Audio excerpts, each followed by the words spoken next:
উদ্দালক বসুই হলো বাবা, জেনে চমকে গেল খিলখিল। সম্পূর্ণ জানতে ভিডিওটিতে একটি লাইক করে প্রথম থেকেই দেখতে থাকো। হ্যালো বন্ধুরা, টলিউড স্টুডিও পাড়া চ্যানেলে তোমাদেরকে স্বাগত। গল্পের শুরুতেই দেখা যায় কোজাগরির কথাই বারবার ভাবে অপরিচিতা, যে খিলখিলকে দেখলে আর ময়ূরাক্ষীকে দেখলে কতটা রিয়্যাক্ট করবে। এর মধ্যেই অপরাজিতা বলে, কি হলো খিলখিল, রেডি হচ্ছ না কেন? রেডি হয়ে নাও, আমাদের তো বেরোতে হবে। খিলখিল বলে, হ্যাঁ রেডি তো হবই, আসলে অনেক কথা আজকে মনে পড়ে যাচ্ছে। একটা সময় তো বাঁচার আশা ছেড়ে দিয়েছিলাম, কিন্তু তোমার জন্য আজকে নতুন করে বাঁচতে ইচ্ছা করছে। তাই ভাবছি যে সময় কতটা বদলে যায়, তাই না? এরপর অপরাজিতা বলে, কেন বাঁচবে না? এই পৃথিবীতে বাঁচার অধিকার সবার আছে, আর তোমারও থাকবে, বুঝতে পারলে? তুমি এসব নিয়ে অত বেশি ভেবো না, যা হবে ভালোই হবে। সব সময় ভগবানের ওপর বিশ্বাস রাখবে, নিজের ওপর বিশ্বাস রাখবে যে একদিন তুমি পারবে, তোমাকে পারতেই হবে, আর সেদিন দেখবে কোনো কিছুই আর তোমার কাছে আটকাবে না। এর মধ্যেই তখন ময়ূরাক্ষী বলে, কি দরকার এসবের ঝামেলার মধ্যে যাওয়ার? আমি তো সেটাই বুঝতে পারছি না, খুব কি দরকার ছিল? আর তখন খিলখিল বলে, দরকার আছে মা, দরকার আছে। আমি একটা সময় ভাবতাম কি আমার বাবা, কি আমার পরিচয়, সেটা জেনে কি বা হবে, কিন্তু এখন আমার মনে হয় অবশ্যই বাবার পরিচয়টা জানাটা দরকার।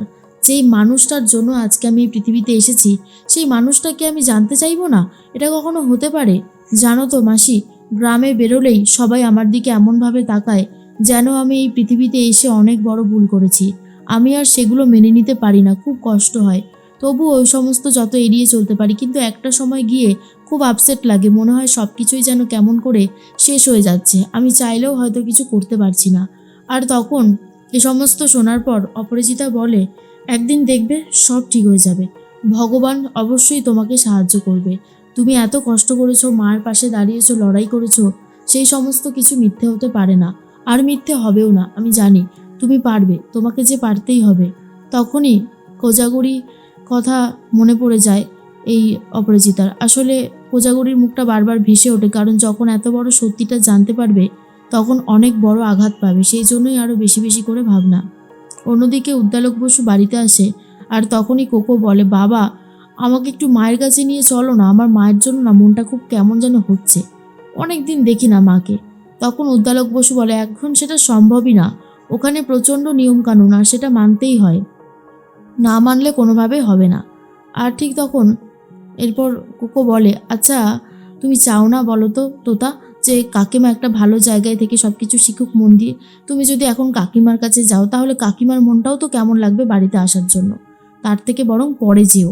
এর মধ্যেই টিনটিন তখন বলে, বাবা তুমি তো খবর টবর রাখো, তা মা আবার কোনো কাণ্ড ঘটায়নি তো আবার? ঠাম্মি বলে, হ্যাঁ আমিও না এই কথাটাই জিজ্ঞেস করতে যেতাম, উনি যা মেয়ে, কোথায় না কোথায় আবার কি কাণ্ড ঘটিয়ে বসে তার সম্পর্কে কোনো আইডিয়াই নেই। এরপরে কোকো বলে, কেন তোমাদের হঠাৎ করে এমন মনে হচ্ছে যে কেন যে কাকিমা কোনো কাণ্ড ঘটাতে পারে? সত্যি বাবা, তোমরা না পারোও বটে, কেন যে এই সমস্ত জিনিসগুলো করো আমি বুঝতে পারি না। তখনই উদ্দালক বসু বলে, মা কোজাগরি কোনো কাণ্ড ঘটাবে না, ও তেমন মেয়েই না, তোমার হয়তো চিনতে কোথাও একটা ভুল হয়েছে। আর ঠিক তখনই তোতা বলে, দাদাভাইরা আর কি বুঝবে বাবা, মায়ের কত দাদাভাইরা কোনোদিন করেছে যে বুঝবে? আমার তো মনে হয় কোনোদিনও বুঝতেও পারবে না। যাই হোক, সেটা অন্য রকমের কথা, আমি আর সে সমস্ত নিয়ে আলোচনা করতে চাই না। তখনই টিনটিন বলে, এই শোন তোতা, মায়ের নামে যে তুই দুঢোক জল বেশি খাস সে বিষয়ে তো আর কোনো সন্দেহ নেই, তবে হ্যাঁ একটা কথা জেনে রাখিস, যা করছিস সেটা কিন্তু ভালো না, সবসময় দাদাদেরকে এইভাবে ইনসাল্ট করবি না তুই। আর অন্যদিকে তখনই উদ্দালক বসু বলে, তবে হ্যাঁ তোতা, মা কিন্তু একটা কথা বারবার বলেছে, সামনেই তোমার বিয়ে, এখন রোদে ঘোরাঘুরি করবে না, আর মানে কোনো প্রয়োজন ছাড়া বাইরে বেরোবে না, মনে থাকবে তো?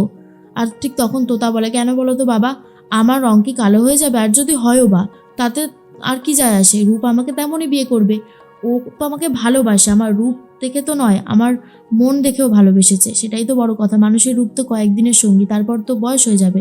আর এটা শোনার পর উদ্দালক বসু বলে, তা একদম ঠিকই বলেছ। যাই হোক, আমি কিন্তু সবসময় চেয়েছি তোমাদের মা আর কি ভালো একটা জায়গায় যাক, নিজের জন্য কিছু করুক। আমি তো শিক্ষক মানুষ, আমি অলওয়েজ চাই সবাই শিখুক, জীবনের শেষ দিন পর্যন্তও যদি শিখতে হয় সেটাও ভালো।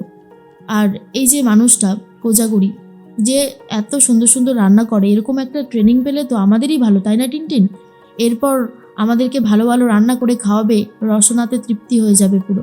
কোকো তখন বলে, জানো তো কাকু, আমি না মনে মনে স্বপ্নও দেখেছি যে কাকিমার একদিন অনেক বড় একটা রেস্টুরেন্ট হবে, আর একটা কেন, অনেক জায়গায় তার শাখা ছড়িয়ে পড়বে। টিনটিন বলে, তুই একটু বেশি ভেবে ফেললি না কোকো? আসলে কি বলতো, মা তো সবে ট্রেনিং নিচ্ছে, এখনও অনেকটা পথ বাকি আছে। কোকো তখন বলে, সবটাই জানি, তবুও মাঝে মধ্যে ভাবতে তো ভালো লাগে, তাই না কাকু? তখন কাকু বলে, একদমই তাই। আচ্ছা টিনটিন, মাকে যে এত ইনসাল্ট করো, একটা কথা ভেবে দেখো তো, আজকে যদি তোমাদের মা কোনো জায়গায় চাকরি করতো, তাহলে তোমরা কি এত আহ্লাদ ভালোবাসা পেয়ে মানুষ হতে পারতে? তার তো সময়ই হতো না, তার তো কাজের জায়গায় সময় দিতে হতো, তাই না? এই যে টিনটিন বলো, টিটু বলো, তোতা, এদের তিনজনকেই সমানভাবে ভালোবাসা দিয়েছে কোজাগরি। আজকে যদি কোকো কোনো কাজ করে, কোকো কি বাড়িতে অত সময় দিতে পারবে? সেটা তো সম্ভব না। এই যে আমার মা সারা জীবন শিক্ষকতা করেছে, আমাদের ছোটোবেলাটা অনেকটা মানে এদিক ওদিক করেই কেটে গেছে। মায়ের ভালোবাসা, মায়ের এই আঁচলে মুখ মোছা, খাওয়া দাওয়ার পর হাত মোছা, এগুলো খুব কম দিনই পেয়েছি। তো আমার মনে সে আক্ষেপটা আছে, কিন্তু টিনটিন, টিটো, ওদের মনে তো আক্ষেপ থাকার কথা না। তোতা তোমাকে তো সব থেকে বেশি ভালোবেসেছে। তখনই তোতা বলে, জানি বাবা, সেই জন্যই তো আমার সব থেকে বেশি খারাপ লাগে, মায়ের সাথে ওরা যখন খারাপভাবে কথা বলে, তখন সেটাকে আমি আর নিতে পারি না। এরপর আর টিনটিন কোনো কথা বলতে পারে না। কোকো বলে, আমি চাই কাকিমা একদিন অনেক বড় মানুষ হোক, কাকিমা অনেক সাফল্যের সিঁড়িতে উঠুক, সবাইকে দেখিয়ে দিক কাকিমা কি পারে আর কি পারে না। সেই দিনটার জন্যই আমি এখন অপেক্ষা করে আছি। এদিকে খিলখিলের সমস্ত কিছু গোছানো হয়ে গেছে, খিলখিল একটু বাইরে যায়। আর তখনই কোজাগরি এদিকে তো রয়েছে ইনস্টিটিউশনে, আর অপরাজিতা বলে, রেডি হয়ে নিয়েছো তো? চলো আমরা বেরোবো, আমাদের হাতে তো আর বেশি সময় নেই। ময়ূরাক্ষী বলে, কেন আপনি এমন করছেন বলুন তো? আর এইগুলো করে কী লাভ হবে আপনার? তখন অপরাজিতা বলে, কী লাভ হবে জানি না, তবে খিলখিল তার বাবার পরিচয় পাবে, সে তার বাবাকে জানবে, উদ্দালক বসুই হলো তার বাবা। আপনি বুঝতে পেরেছেন আমি কি বলতে চাইছি? তখনই ময়ূরাক্ষী বলে, আমি তো কখনোই বলিনি উদ্দালক বসুই হলো খিলখিলের বাবা। আমি যতক্ষণ না এই কথাটা ডিক্লিয়ার করছি, আপনি কি পারবেন এই কথাটা সত্যি প্রমাণ করতে? আর সবথেকে বড় কথা হলো যে আমি যখন চাই না, তখন আপনি কেন চাইছেন? আপনি কেন এসেছেন এরকম এরকম করে ঝামেলা করতে? তখন অপরাজিতা বলে, আচ্ছা আপনি এই কথাটা কখনো ভেবে দেখেছেন যে আপনার অবর্তমানে আপনার মেয়ের কী অবস্থা হবে? কে দেখবে তাকে? কোথায় যাবে সে? এই এত বড় পৃথিবীতে তার এমনও একজন থাকবে না, আসল মানে চেনা জানা মানুষ, ভালোবাসার মানুষ, যতই হোক না কেন, আপনি চলে যাওয়ার পর কে দেখবে?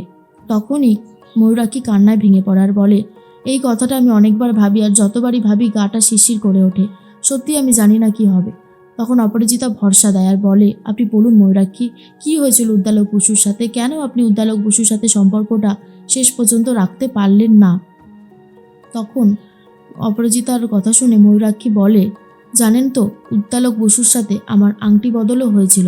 কথাটা শোনার পর অপরাজিতার খুব খারাপ লাগে। আরও অনেক ডিটেলস অপরাজিতাকে বলে ময়ূরাক্ষী, যেটা শোনার পর অপরাজিতা কান্নাকাটি করতে থাকে আর বলে, আপনার সাথে যে অন্যায় হয়েছে, আপনি সেই অন্যায়ের ন্যায় বিচার পাবেন। হ্যাঁ, আমি বলছি পাবেন। আমার মারফতেই যদি সেটা আসে, তো সেটাই আসুক।